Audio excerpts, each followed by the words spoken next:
भगवान कृष्ण की 16,108 पत्नियां, तथ्य या मिथक। भगवान कृष्ण हिंदू धर्म में एक प्रमुख देवता हैं जिन्हें विष्णु के पूर्णावतार के रूप में पूजा जाता है। उनकी लीलाएं, चरित्र और शिक्षाएं महाभारत, श्रीमद्भागवत पुराण और अन्य ग्रंथों में वर्णित हैं।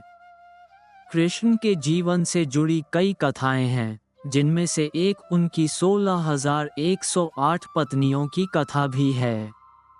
ये संख्या इतनी विशाल है कि कई लोग इसे मिथक मानते हैं, जबकि कुछ इसे आध्यात्मिक और दार्शनिक दृष्टि से देखते हैं।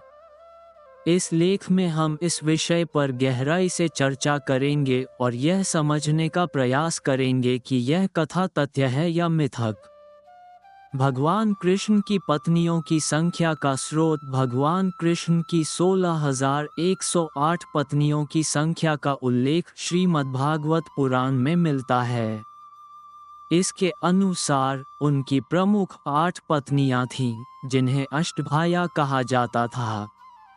इनके नाम निम्नलिखित हैं: रुक्मिणी, विदर्भ राजकुमारी, जो भगवान कृष्ण की पहली पत्नी थीं।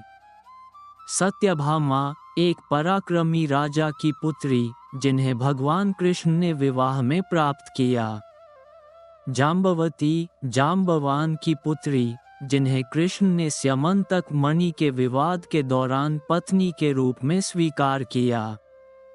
कालिंदी, सूर्यदेव की पुत्री, जो कृष्ण से विवाह हेतु तप कर रही थीं। मित्रविंदा, अवंती की राजकुमारी, जो कृष्ण को प्रेम करती थी। नागनजिती, सत्य, कौशल नरेश की पुत्री, जिन्हें प्राप्त करने के लिए कृष्ण को 7 बैलों को वश में करना पड़ा। भद्रा, कृष्ण की चचेरी बहन, जो स्वेच्छा से उनसे विवाह करना चाहती थी। लक्ष्मणा, मद्र देश की राजकुमारी, जिन्होंने स्वयंवर में कृष्ण को वर के रूप में चुना। इन 8 रानियों के अलावा कृष्ण ने 16,100 अन्य स्त्रियों को विवाह के बाद पत्नी का दर्जा दिया। 16,100 रानियों की कथा। ये कथा नरकासुर नामक दैत्य से जुड़ी हुई है। नरकासुर ने 16,100 स्त्रियों का अपहरण कर उन्हें बंदी बना लिया था। जब भगवान कृष्ण ने नरकासुर का वध किया, तो उन स्त्रियों को समाज में स्वीकार करने के लिए किसी ने भी आगे आने की इच्छा नहीं जताई।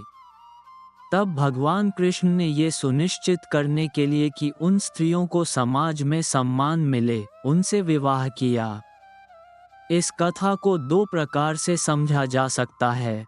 ऐतिहासिक दृष्टि, कुछ लोग इसे प्रतीकात्मक मानते हैं और तर्क देते हैं कि यह स्त्रियां वास्तव में कृष्ण के शासन में आए प्रजा थीं, जिन्हें उन्होंने सुरक्षा और सम्मान प्रदान किया। आध्यात्मिक दृष्टि, भगवान कृष्ण परमात्मा हैं और उनकी 16,108 पत्नियां आत्माओं का प्रतीक हैं जो परमात्मा से मिलन हेतु लालायित हैं। क्या ये संख्या प्रतीकात्मक है?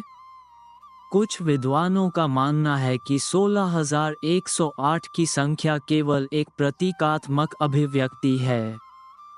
इसका गूढ़ अर्थ निम्नलिखित हो सकता है। संख्या 16,108 का अंकगणितीय महत्व।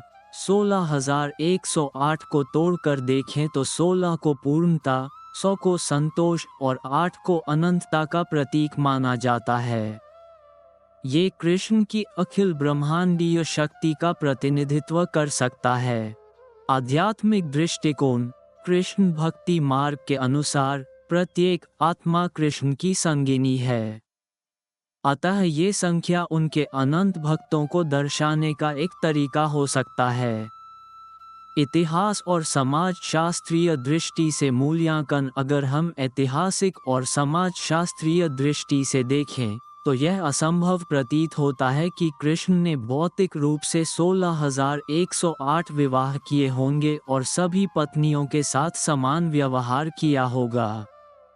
कुछ विद्वानों का ये भी मानना है कि यह कथा उस युग की सामाजिक परिस्थिति को दर्शाती है, जब युद्धों के कारण समाज में कई स्त्रियां विधवा हो जाती थीं और उन्हें पुनः सम्मान दिलाने की आवश्यकता होती थी।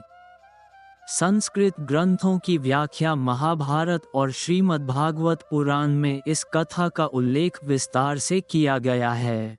हरिवंश पुराण भी इस कथा की पुष्टि करता है।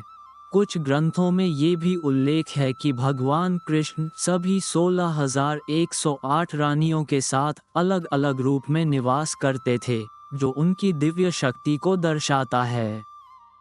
क्या ये कथा मात्र एक मिथक है? यदि इसे भौतिक दृष्टि से देखें तो ये संख्या अवास्तविक लगती है। यदि इसे आध्यात्मिक दृष्टि से देखें तो ये भक्त और भगवान के प्रेम का प्रतीक हो सकता है। यदि इसे समाज शास्त्र के दृष्टिकोण से देखें तो यह उन स्त्रियों को सम्मान दिलाने का एक प्रयास था जिन्हें समाज ने त्याग दिया था। यदि इसे धर्मशास्त्र की दृष्टि से देखें तो भगवान कृष्ण लीला पुरुषोत्तम हैं और उनके हर कार्य के पीछे एक गूढ़ अर्थ होता है। भगवान कृष्ण की 16,108 पत्नियों की कथा को पूरी तरह से मिथक मानना सही नहीं होगा, न ही इसे पूरी तरह से ऐतिहासिक सत्य के रूप में स्वीकार किया जा सकता है। ये कथा प्रतीकात्मक, ऐतिहासिक और आध्यात्मिक तीनों दृष्टिकोणों से महत्वपूर्ण है। ये कथा न केवल भगवान कृष्ण की दैवीय शक्तियों को दर्शाती है, बल्कि यह भी बताती है कि उन्होंने समाज के तिरस्कृत वर्ग को सम्मान दिया। आखिरकार, भगवान कृष्ण के जीवन की हर घटना केवल भौतिक दृष्टिकोण से नहीं देखी जानी चाहिए, बल्कि उसे आध्यात्मिक और दार्शनिक दृष्टि से समझने की आवश्यकता है। उनकी लीलाएं और शिक्षाएं संपूर्ण मानवता को प्रेम, भक्ति और करुणा का संदेश देती हैं। भगवान कृष्ण केवल ऐतिहासिक व्यक्तित्व नहीं हैं, बल्कि वे सनातन धर्म की आध्यात्मिक चेतना के प्रतीक हैं। उनकी 16,108 पत्नियों की कथा हमें ये सिखाती है कि प्रत्येक आत्मा का अंतिम लक्ष्य ईश्वर से मिलन है। चाहे इसे ऐतिहासिक रूप में देखा जाए या आध्यात्मिक रूप में, ये कथा हमारे लिए प्रेरणादायक है और हमें भगवान के प्रति प्रेम और भक्ति में लीन रहने की शिक्षा देती है।